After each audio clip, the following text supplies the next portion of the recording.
I guess we could. Okay. I like 21 Savage.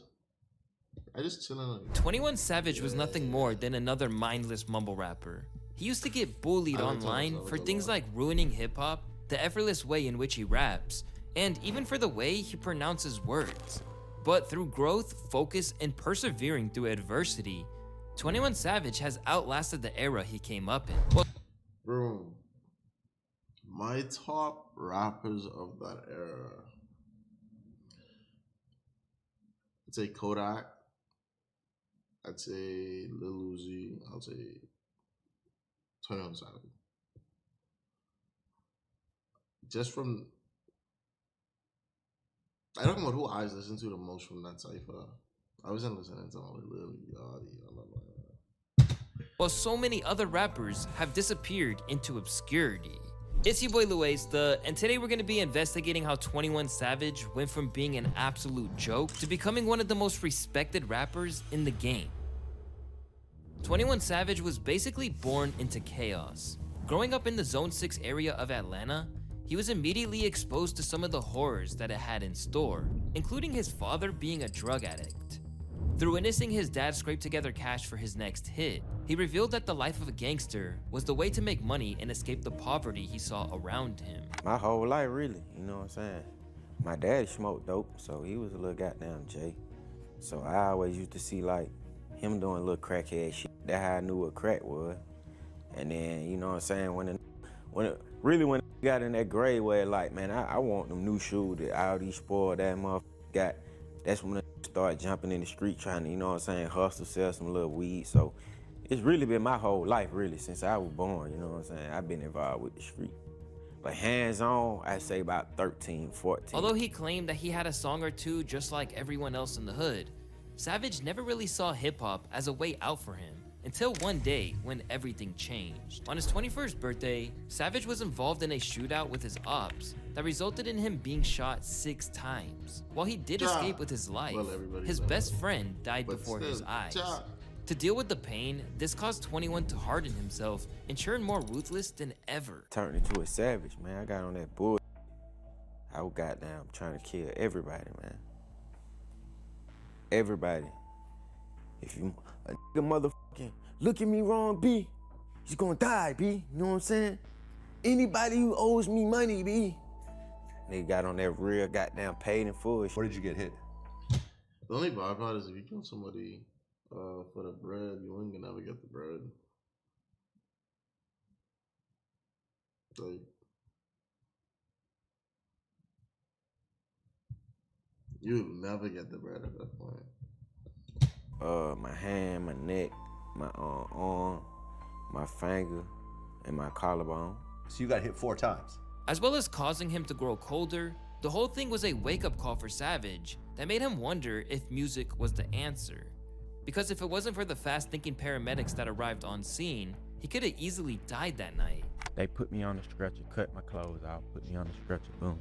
She said, goddamn, let's pull up and let's take him now.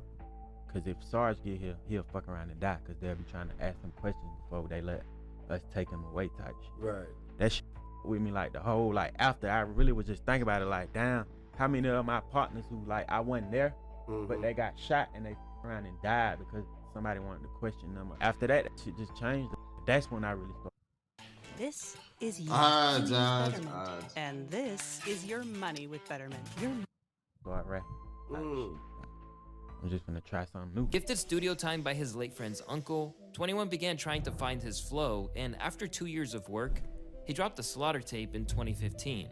All of a sudden, he was a major player in an ATL rap scene that was exploding at the time. Because from the minute trap fans hit play on the mixtape's opening track, Skirt Skirt, it was obvious that his sound was so raw and refreshing. This song is still an absolute banger to this very day. And as one user commented, it was one of the darkest songs he's ever heard, which also perfectly describes the next few songs he would go on to release, such as Slaughter King and Free Guwap with Sunny Digital. After gaining some small momentum, Savage kept grinding. But soon, everything would change when he dropped Savage Mode with Metro Boomin. This project was full of what many would consider to be real street anthems, and it was at this point that the mainstream started to take notice of him. And in early interviews, people found out that he was as real as it gets. They say in the 7th grade, you got suspended from middle school for gun possession. Yeah. And you mentioned that in a song called No Heart. Yeah. That was real? You had to protect yourself in that grade? Suddenly getting the call from some of the biggest media outlets and interviews, That's crazy, 21 Savage though. was on his way to fame and fortune. But he had to experience that success through the same lens of all the trauma he had experienced as well. Johnny, that's my right hand, like, you know what I'm saying? Like, I would have been calling him right now. Hey, I'm at Breakfast Club, bro. You won't believe it, you know what I'm saying? That's Larry is like, that's my left hand, you know what I'm saying? His mama, me, Johnny, Crucial, Rock, like all us, we used to, like, Larry mama raised us, you know what I'm saying? Like, we used to stay with her, Blase Block. Him, Larry and his mama got murdered, like, 2011, you know what I'm saying? And then Johnny, that's my partner. He got killed 2013. So Most people wouldn't even be able to deal with that type of thing. It's life, though. While 21 viewed it simply as the harsh truth of life, for others, merely hearing about his experiences was deeply distressing, let alone living through them. But after hearing his story, users would often comment about how much respect they had for him. Despite the hardship he'd faced, 21 kept growing in stature in the rap game. Basically a year on from dropping his first tape, he was already on the XXL freestyle list, alongside other rising stars like... People really underestimate how hard 21 Savage really is. Like, 21 Savage is a really good rapper. He's one of my top rappers. People think, oh, it's just Drake that blow him up, but no, like 21 Savage is a rapper. Kodak Black, Lil Yachty, Uzi, and Denzel Curry. Since then, the cipher between these 5 men has taken on legendary status, with each man going off to forge a unique path on their own. However, back then, many considered them to be part of a trend that some hardcore hip-hop fans feared would be the downfall of the genre. It was common to see comments And like it this was, one, bro. reading, Look at the rappers "Never that heard of coming none up of them, now." but I bet they all sound like the same auto-tune mumbling bush, unfairly grouped into a category with people like Lil Xan, Lil Pump, Ugly God, and other artists who were seen as not taking the genre seriously." This is something that 21 always resisted. I'm gonna keep doing what I do so they can keep talking shit and saying I'm a mumble rapper, but you can hear every word I got now say. Although, at the time, Ain't there were even reasons to lying, assume that he would just be a flash in the pan like the rest of them were. He always seemed gone off lean in his early interviews, and the title of his debut album, Issa, was even derived from a meme, after he was mocked for the way he pronounces words during an interview with DJ Vlad. What does the cross on your forehead signify? It's a knife. Meanwhile, he was getting caught brandishing guns at pool parties I remember in a way this. that isn't usually great for career longevity. When it dropped, his debut record peaked at number 2 on the charts and handed him a massive hit single with Bank Account. I buy a new car for the bitch, for real. I tear down the mall with the bitch, for real. You can't even talk to the bitch, nah. She fucking with bosses and shit. He would continue to keep his foot on the culture's neck for the rest of 2017 as well, turning in the now legendary Without Warning with Offset and Metro, before he guested on what would later be a diamond certified single in Rockstar with Post Malone. But even as everything was going his way, it seemed like 21 was maturing and outpacing the other rappers around him. They were still playing kid games while he was making moves towards securing his future, because ever since he popped out, 21 knew what he was in it for. My goal in hip hop is to get rich and take care of my homies and my mama. I don't want to be the best rapper in the world. I don't want to be the richest rapper in the world. I want all my partners to have nice houses and cars. And I want my mama to have a nice car and a nice house. By leveling up his mindset... I never said 21 Savage was the GOAT. I never said that. 21 Savage just is a really good rapper to me. and staying focused I on his didn't call goals, him on the 21 go, set man. himself up to avoid the traps that so many other rappers of his age He's bracket pretty fell good. into. But what no one knew at the time was that he would need that maturity to handle being thrown one of the most terrifying curveballs of his life. Where's In my the beginning dog? of 2018, 21 continued to distance himself from the same rappers that he was often compared to. Where other rappers were buying iced-out grills and ridiculous diamond chains, 21 was instead distancing himself from the clout-chasing imagery, moving more like a grown man. Stopped wearing jewelry for a couple of reasons. One is because everybody wears jewelry. I outgrew it, got getting a little wiser and growing. So another reason is because richest people that I've ever met in my life, they've never had on jewelry. Every time I meet somebody who's very, very rich, like wealthy, I never seen them with jewelry on. And ever since I've been saving money and not spending it on jewelry, I've been getting way richer. At the same time he was looking to invest in things that weren't dangling from his neck, he was also positively contributing to his community, such as starting an annual back-to-school drive and mentoring kids in his neighborhood. I got kids that I just gave $1,000 a piece to who are in school and for inspiration and financial literacy. So it's like, File 100% free with TurboTax Free Edition. Roughly 37% of taxpayers qualify. Form 1040 and limited credits only. See how at turbotax.com. That's me!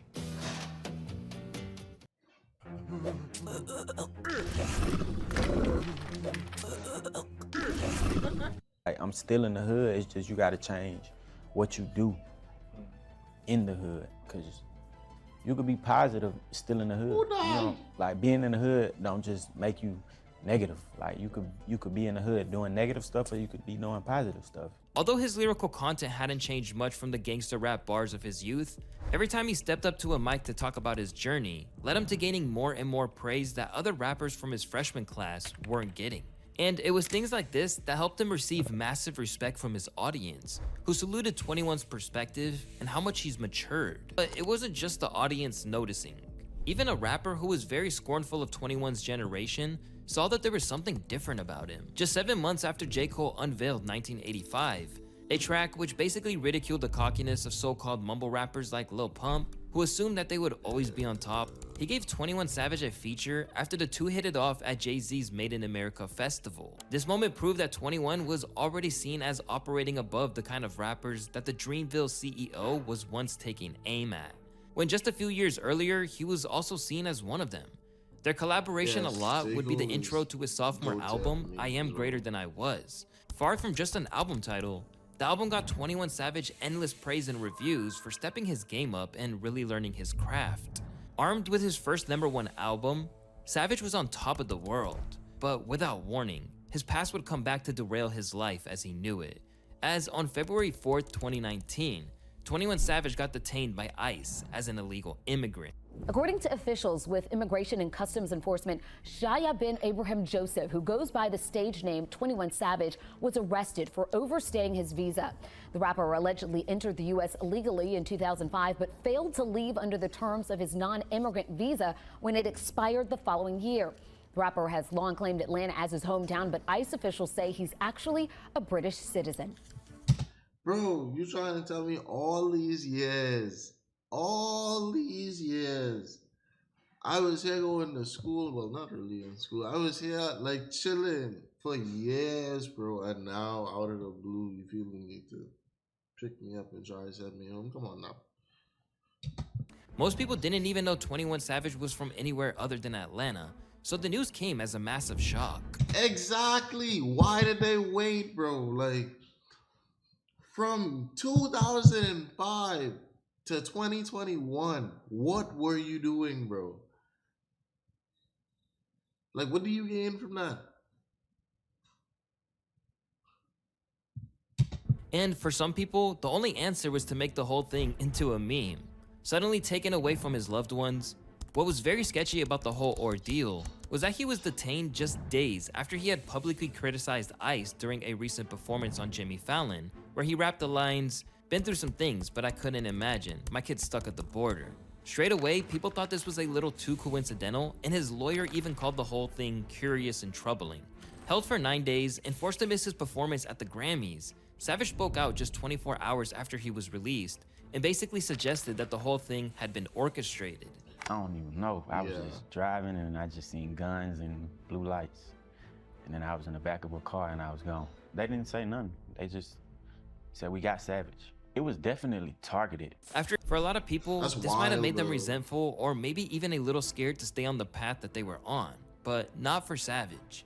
Within days of being freed, he launched the 21 Savage bank account campaign, aimed at advising kids on how to manage money and steer clear of credit card companies. Rather than seeing his issues with ICE as a warning to stay silent, 21 Savage took it as validation that he was right on track. And since then, he's been proving all of those people who'd originally doubted him wrong. With each year, it feels like 21 has managed to solidify the idea that he's wise beyond his years. He's even been praised for it multiple times on podcasts like T.I.'s Expeditiously, because the difference between who he was at the beginning of his career and now is staggering. I always like to see 21 interviews because he's grown into a man that I doubt people early on didn't think he would. Whereas other rappers in his bracket are still getting hit with fresh charges or getting into feuds with fellow artists over pettiness, Savage has reached a point where he's basically became a mediator in beefs, which further showcases just how far he has came from the days where he wanted to kill anyone that looked at him wrong. 21 Savage did something I thought was very dope, and he gave me this explanation. He said, yo, I think it was getting to a point. He's like, when two friends are going at it, if it goes far enough, you got to pick a side. And he basically said it was going to a point where he was going to be forced to, like, yo, are you really rocking with this nigga Ack, or you rocking over here? We did have a real conversation, and it was one of, like, you know, let's stop the petty bullshit to each other, and let's, if we're not gonna be going all the way with it, let's try to mend and build towards something that could be like amicable. And don't mean that we're gonna be best friends in the club popping bottles, but we shouldn't be at each other's necks, especially when, you know, not necessarily like our paths have to intertwine. You know what I mean? So again, I thought that was a grown man discussion, and I enjoyed it, and I appreciate 21 Savage for facilitating. Every now and then, he still gets into a few arguments on something like Clubhouse, but is still a million miles away from the man that most people thought he was when he came out. At the same time, he's continued to progress musically. On 2020's Savage Mode 2 with Metro Boomin, he proved that he didn't lose. Now this have some good tracks on it too. All the albums that they show so far have some really good tracks. Even the mixtape. Was a single step after all that ice drama. After that, he went on a crazy feature run, and by that point, he flaunted the fact that he was ahead of everyone else he came up with. That fresh recovery beat, man, nobody.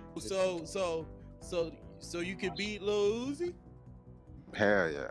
Naturally, classmates like Kodak Black and Designer took issue with what he was saying. But when you look at the numbers, it's pretty hard to argue with him.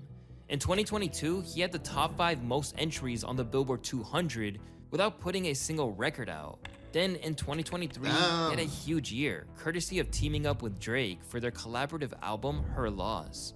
And if you had any doubts about how much he's respected in the game, he was actually the one who guided Drake on how to attack that project. You know, I'm pointing it out. Like when he sent me the song, I'm pointing out what I heard, like, and telling him like, yeah. Bro, it's amazing how so much of 21 they give you all without putting Drake in there from earlier. I find that crazy. Because a lot of people think that 21 and Drake are intertwined, but no, 21 was a rapper before Drake. I'm not saying that their first time working together was Her Loss, though. But 21 was a rapper for real. Yeah, nigga. Talk that shit. Yo, you gassing it? You know I'm gassing. I'm behind him. Nah, for real. Whatever he's standing on, I'm standing on it too. It wasn't just him trying to talk himself up either. A lot of people saw him as the man that helped inspire Drake towards making one of his best albums in years. This album is proof that he always brings out the best in people. I think it speaks volumes about how much people respect him and how he's able to bring out the best. From the optics alone, working with Drizzy on a collab project helps people to associate you with the pinnacle of the game. I mean, the last person to do that prior to him was Future, and before that, it was Kanye. I mean, before they started beefing. But when it comes to the numbers, 2023 is the year that proved he's really in the elite.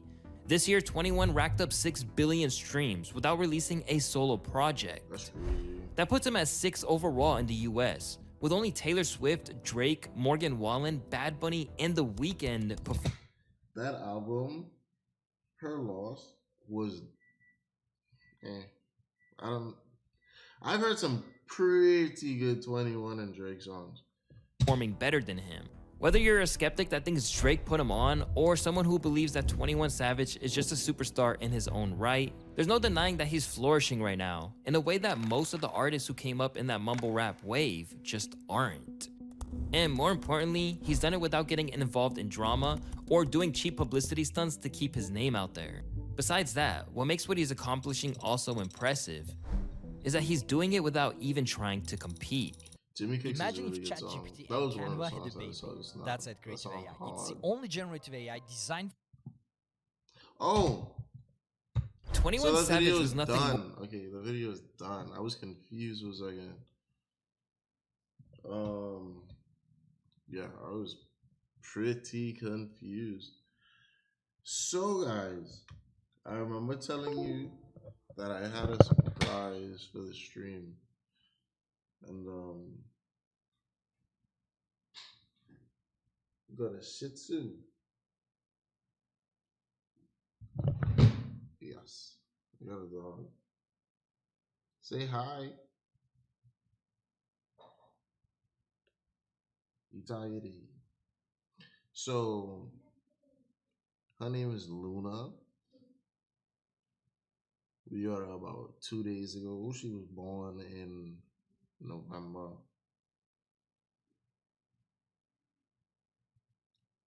You got a dog. So that's what I was saying earlier when I said you saw the stuff in the podcast. She was in the room chilling all the time.